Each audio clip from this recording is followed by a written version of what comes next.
The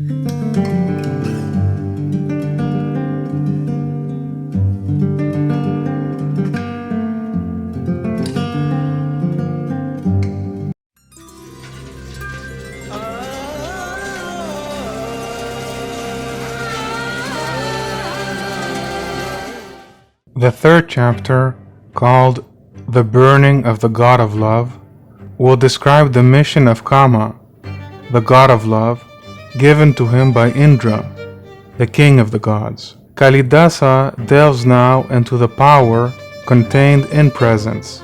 Everything that exists, because of its qualities, has an intrinsic power to affect other things. Eyes have the power to see, but the objects that are seen also have the power to attract attention. Attraction, then, brings things together and makes some things more important than others.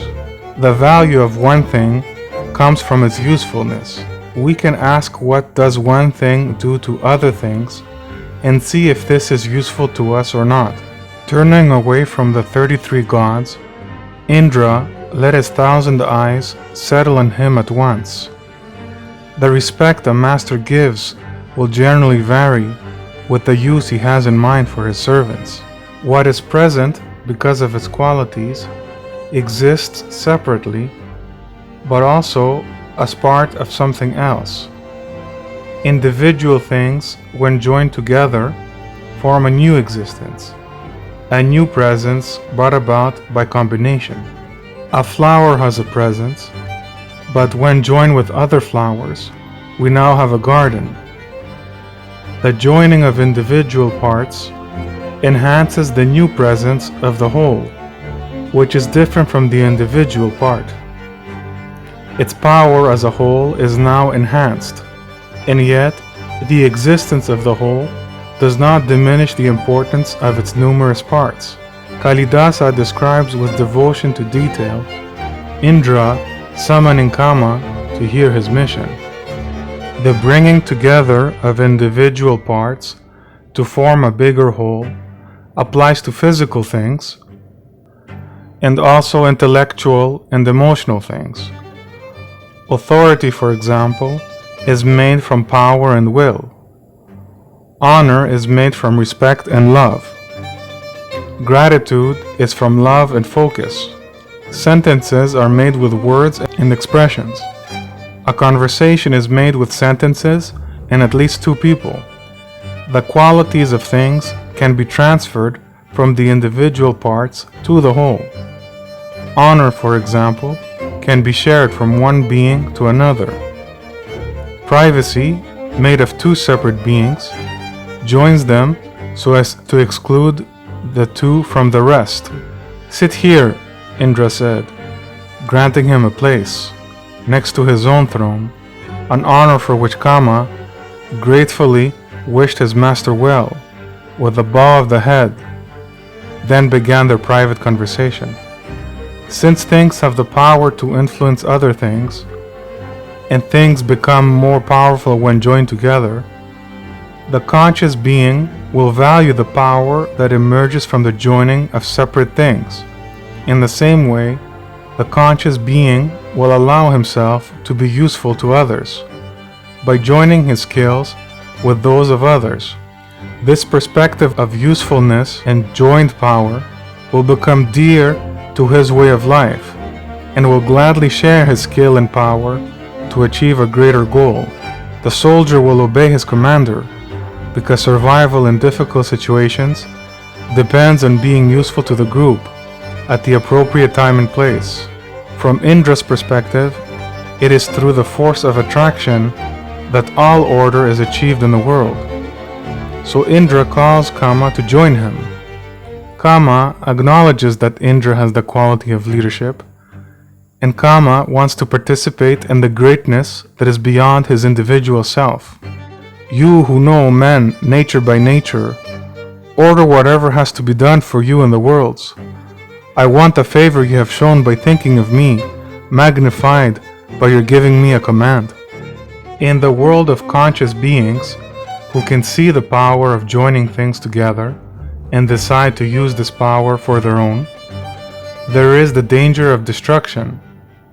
One person will try to have power over the others. To avoid the destruction of the whole caused by ambition, the removal and replacement of one individual part can restore the necessary balance. Conscious beings can lose their desire for power when they become attracted to immediate pleasure.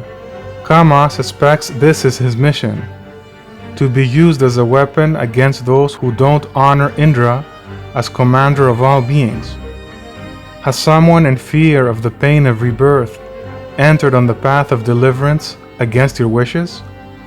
He will be imprisoned soon by sidelong glances, the curving, lightly dancing eyebrows of lovely women. This attraction that connects things together can also connect us with visions where we are better than what we are now.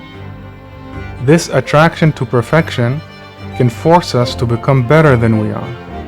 Attraction seems to be the ultimate force in the world, since even gods, communities, and even ideas require its presence. Kama is so confident of his power that he boasts he can even break through Shiva's unsurmountable defenses. Because of your favor, though my own weapons are flowers and the spring is my only ally, I can break through the resistance even of Shiva, armed with a great bow. What are other bowmen to me? The power of one thing or a group of things means they can be chosen above other things. This choice elevates in degrees what has more power than something that is similar. Value then is a power in itself, and so some things are by the nature of their usefulness made more attractive than others. Even though existence is one, and all things maintain their presence, not everything is the same. Some things are better, and some presences are more powerful. This extends from the smallest being to the highest gods. I know your inner strength, and so I will use you in this heavy matter, as I would use myself. Because he saw him able to bear the earth, Krishna chose the snake Sesha to float his sleeping body. Indra then confirms that this is in fact Kama's mission. The gods need Shiva to fall in love with Parvati. He explains the reasons, that the gods face a powerful enemy and only Shiva can save them. For ideas to be understood, there must be explanations associated with the descriptions. One word leads to another, and one idea leads to complete comprehension. Understanding, then, is a combination of different things put together. This is Indra's wisdom, that he shares his insights when he gives commands, and this makes him attractive as a leader. He honors those whom he commands by sharing his perspective among them. Merely by saying that you could turn your arrow against Shiva, you have almost accepted the mission. Know that those who share in the sacrifice as they face a powerful enemy want just that act from you. If each thing can affect others, either by joining them or to be used against them, then each thing has the intrinsic power of causality. This seems obvious, but Kalidasa lays this as the philosophical foundation that everything contains power. Everything affects everything by their very nature of existing. Go and accomplish this. Do what the gods need done. For their goal, another goal must be achieved. We are counting on you to become a first cause, as water makes the sprout rise out of the seed. The gods don't oppose causality by denying that there are forces other than them in existence. Since everything comes from the same existence, everything contains within them a power to affect something else. But the greatest of all powers is that of attraction, for without it, nothing can hold together.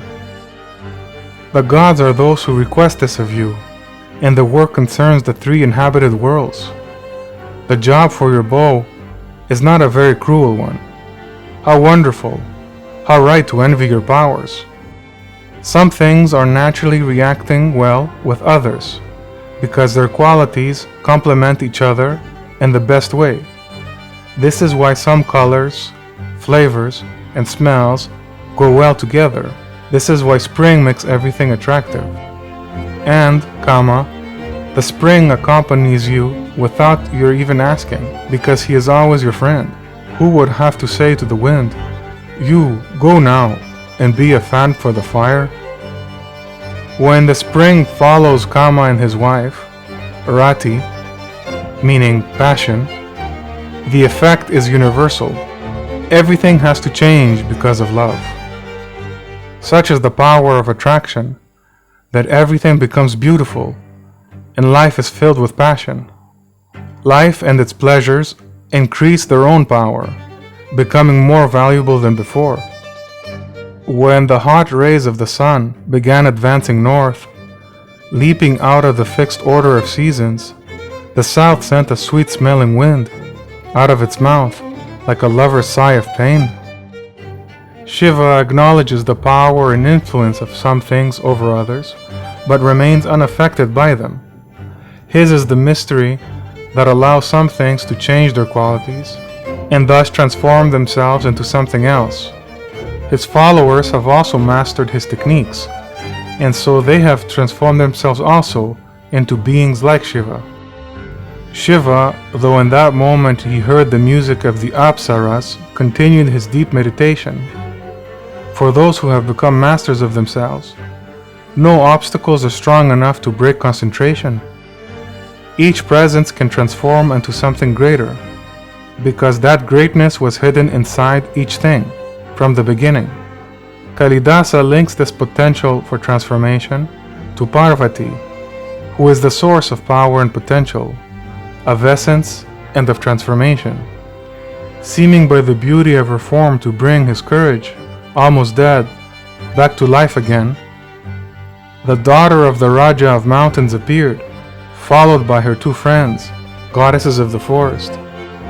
Although we may value one thing over another, this does not mean that they are not an important part of existence. Parvati naturally contains all beauty and power, because beauty and power come from her. Everything has one source, and from this source come all qualities that are versions of the same essence. Everything is part of existence, but some things have more presence than others. She was wearing the flowers of spring to adorn her, ashokas surpassing rubies, karnikaras that has stripped gold of its glow, and sindhuvaras like a necklace of pearls. Even Shiva, who can separate himself from the causes and effects of all things in the world, even he is affected by the presence of Parvati. It is because even detachment and meditation are ideas that hold together to create their own presence. So they too exist in Parvati, who is the foundation of all powers and qualities.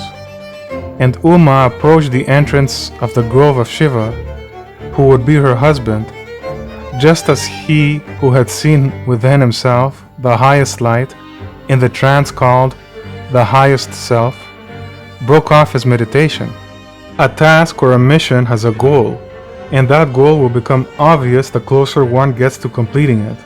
The presence of the goal emerges, and its power becomes clearly visible. Kama, seeing an opportunity to complete his mission, prepares to shoot his arrow, to unite Parvati and Shiva. Kama, sensing the moment for his arrow, pointed his bow at Shiva as Uma stood beside him, and like a moth craving to enter a fire, plucked at his bowstring over and over. Shiva was immersed in the power of attraction, and seeing himself change from what he should be, made everything a tool from which he can see. The power of detachment gives Shiva the power to see anything from any perspective, since he is not bound to any limits that most people get attached to. Then, the three-eyed god, through self-control, by sheer strength, restrained his shaken senses, and, wishing to find some reason why his mind should have been so disturbed, sent his sight flowing out in all directions.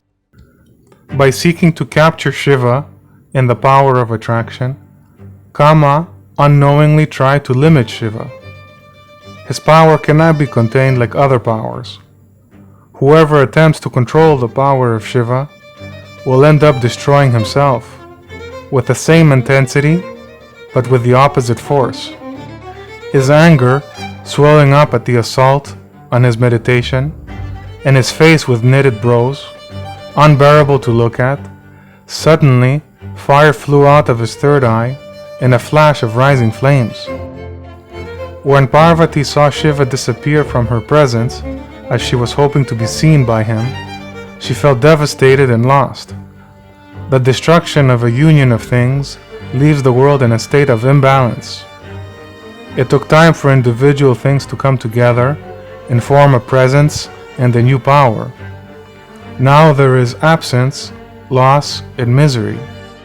Come to know the uselessness of her mighty father's wish and her own curving body, the daughter of the mountain, still more ashamed because her friends had seen everything, turned her face towards home and somehow, empty, moved along. In the face of absence, loss, and misery, we must come together and offer our combined assistance. In this there is power. Absence, loss, and misery will spread if we allow relationships and communities to fall apart. There is an urgency to this danger. Kalidasa describes Himalaya rushing to carry his daughter home. Instantly, the mountain took his pitiful daughter into his arms, with her eyes closed like buds in her fear of Shiva's anger. Like the elephant of the gods, carrying a lotus plant pinned to his tusks, he went down the road, drawing his body out long with his great speed.